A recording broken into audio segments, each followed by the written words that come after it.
எளிய நகைச்சுவை. ஒரு சிறிய கிராமத்தில் பெரிய போட்டி ஒன்று நடந்துச்சு. மலையில் நடந்துச்சு. அந்த மலையில் ஒரு பெரிய கல் இருந்துச்சு. அந்த கல்லை மலை உச்சிக்கு யார் கொண்டு போகிறாங்களோ அவங்கள தான் வெற்றியாளர் அப்படின்னு சொல்லியிருந்தாங்க. உடனே எல்லாரும் நல்ல உயரமான மனுஷர்கள் எல்லாருமே போய் அந்த கல்லை நகர்த்த போனாங்க. யாராலையும் நகர்த்த முடியல. கடைசியில் ஒரு குட்டையான ஒரு மனுஷன் வந்தார். அவர் என்ன பண்ணாருன்னா கையில் ஒரு கம்பை எடுத்துகிட்டு வந்தார். கம்பை எடுத்துகிட்டு வந்து கல்லை தட்டினார். எல்லாரும் சிரித்தாங்க.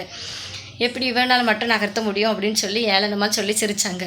அதுக்கப்புறம் அவர் என்ன பண்ணாருன்னா அந்த கம்பை எடுத்து கல்லுக்கு அடியில் இருக்கிற சின்ன சின்ன குட்டி குட்டி கல்லெல்லாம் மண் அதெல்லாம் எடுத்து சுத்தப்படுத்தினார்.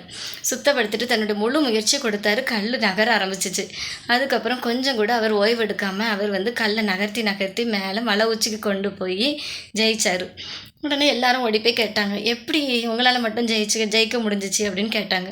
உடனே நீங்கள் எல்லாம் பெரிய கல்லை மட்டும் தான் பார்த்தீங்க, ஆனால் நான் கல்லுக்கு அடியில் இருக்கிற சின்ன சின்ன குட்டி குட்டி அந்த தடைகளை நான் எடுத்தேன். அதனால் அது கல் நகர்ந்து அது மலை உச்சிக்கு போயிட்டு அதனால தான் என்னால் வெற்றி பெற முடிஞ்சிச்சு அப்படின்னு சொன்னார். சொன்ன உடனே எல்லாரும் ஆச்சரியத்தில் உறைஞ்சி போயிட்டாங்க. இதுதாங்க எளிய நகைச்சுவை. வாழ்க்கையும் அப்படிதாங்க. பிரச்சனை இல்லாத வாழ்க்கையும் கிடையாதுங்க.